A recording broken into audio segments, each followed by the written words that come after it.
আজি এটা শিক্ষা বিভাগক এটা নিৰ্দেশ দিছে, খুব ইম্পৰ্টেণ্ট ডিচিশ্যন, যে আমাৰ অসমৰ বহুত অঞ্চলত স্থানীয় মাধ্যমত কিছুমান ভাল ভাল স্কুল গঢ় লৈ উঠিছে।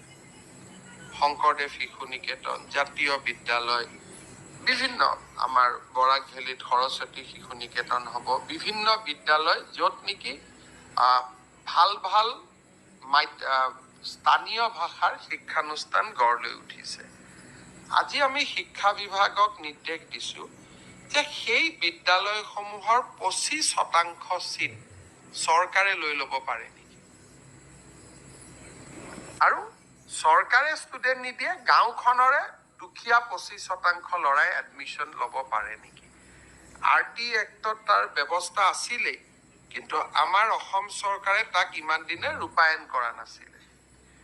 এইটো যদি ৰূপায়ণ হয়, তেতিয়াহ'লে এই ধৰণৰ ভাল অসমীয়া মাধ্যমৰ বিদ্যালয়বিলাকত যিবিলাক সামাজিক সংস্থাসমূহে পৰিচালনা কৰে, প্ৰফিট মটিভ নাই, য'ত মালিক নাথাকে, কোনোবা নহয় কোনোবা সমিতিয়ে পৰিচালনা কৰে, তেনেকুৱা স্কুলবিলাকত যদি আমি 25% চিট দুখীয়া ল'ৰা ছোৱালীৰ কাৰণে আমি মুকলি কৰি দিব পাৰোঁ, এটা পৰীক্ষা লৈ পেলাই কম্পিটিশ্যন কৰি 25% ষ্টুডেণ্ট তেওঁলোকে ল'ব, আৰু তাৰ ফিজটো যিয়ে প্ৰচলিত ফিজ নহওক কিয়, ফিজটো ৰাজ্য চৰকাৰে দিব।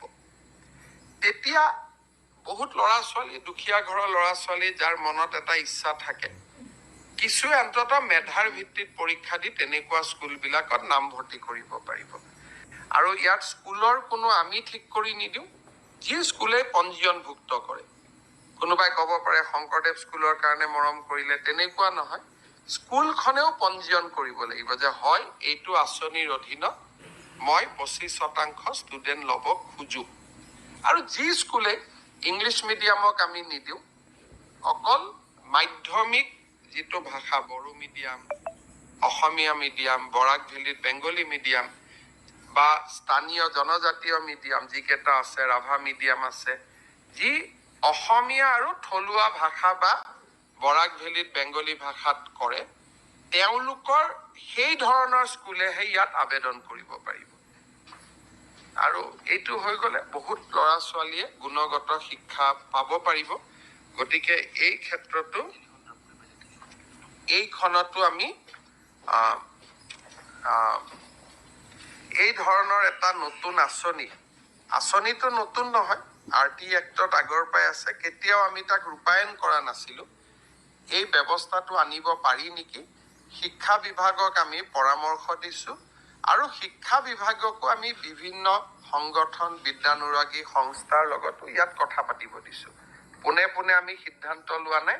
তেখেতসকলে অহা এমাহৰ ভিতৰত অসমৰ বিভিন্ন শিক্ষানুৰাগী সংগঠন, সাহিত্য সভা, বিভিন্ন জনৰ লগত আলোচনা কৰি কেবিনেটত এটা পূৰ্ণ প্ৰস্তাৱ আনিব। আজি মাত্ৰ আমি প্ৰাৰম্ভিক প্ৰস্তাৱ এটা আমি ক্লিয়াৰ কৰিছোঁ। যদি ৰাইজে বেয়া পায় আমি ড্ৰপ কৰি দিব পাৰোঁ, ৰাইজে ভাল পালে ইয়াক আমি ৰাখিব পাৰোঁ। কিবা আপোনালোকৰ প্ৰশ্ন থাকিলে দিব পাৰে।